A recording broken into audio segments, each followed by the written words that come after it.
So I've had more than a few people tell me, you got to be crazy to go do a 500-mile walk across Spain. And my general response is, yeah, you're probably right. It's called the Camino de Santiago, and there are many routes to it. It ends up in Santiago de Compostela, which is in the northwest corner of Spain.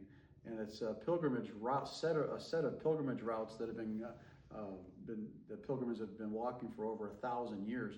And so our daughter, about 10 years ago, went on a Camino de Santiago for about 2.5 weeks with her future husband, our son-in-law, and that's where I first heard about it. I'd never heard of it before, and so it sounded very intriguing to me.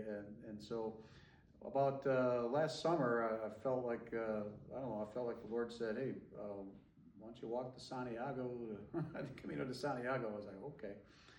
And so the most common route is called the Camino de Santiago Francais, which is across the Pyrenees and then across Spain. And so it's about 500 miles. And then I'm looking to go to the Finisterre, which is the coastline, and I'm looking forward to it. The primary motivations for me are around silence and solitude. When I felt like the Lord brought it to my attention here last summer, the thing that I got really jazzed about was like, you mean I could spend like a month and a half with the Lord? If you talk to anybody at Westminster, the congregation where I pastor, I brought up this thing called silence and solitude a lot in the last 4 or 5 years. And so I've been seeking to grow in that practice myself. And so the main thing for me is the chance to be with the Lord and just be open to what He's got to share with me. And I'm at a point in my life where I just turned 65 and retired from my full-time job that I had before and just pastoring now. And so looking forward to that. But a second piece to why I want to go has to do with gratitude, is where my dad and his dad both died at my age. And so I am just incredibly grateful to not just be alive, but to be able to walk and get around and do these kinds of things. And so a lot of gratitude.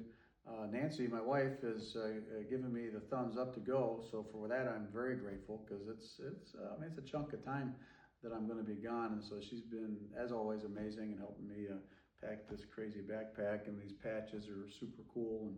And so it's been really cool.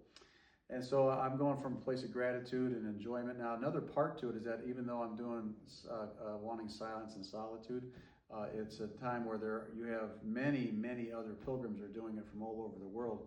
So especially once you get to your place where you're going to stay for the night, a lot of the dinners are either communal or you meet in a cafe or whatever. And so it's exciting to be able to meet people who are doing the same thing. To see, some of them do it to seek the Lord, others are doing it to get in shape, and others are just doing it because, hey, that sounds cool. So you got a variety of reasons, but getting a chance to meet people from around the world, that's always exciting to both Nancy and to me. So we'll get a chance for people to speak into my life, and maybe I'll get a chance to speak into their life as well. One of my patches over here, Nancy and I designed a patch that says, need prayer, just ask. And so maybe get a chance to pray with a lot of people along the way too. So I'm really looking forward to it. I'm very grateful. It's going to be a challenge, so I'd appreciate your prayers, and I look forward to sharing video and content with you over the next month and a half or so. So thanks for listening in.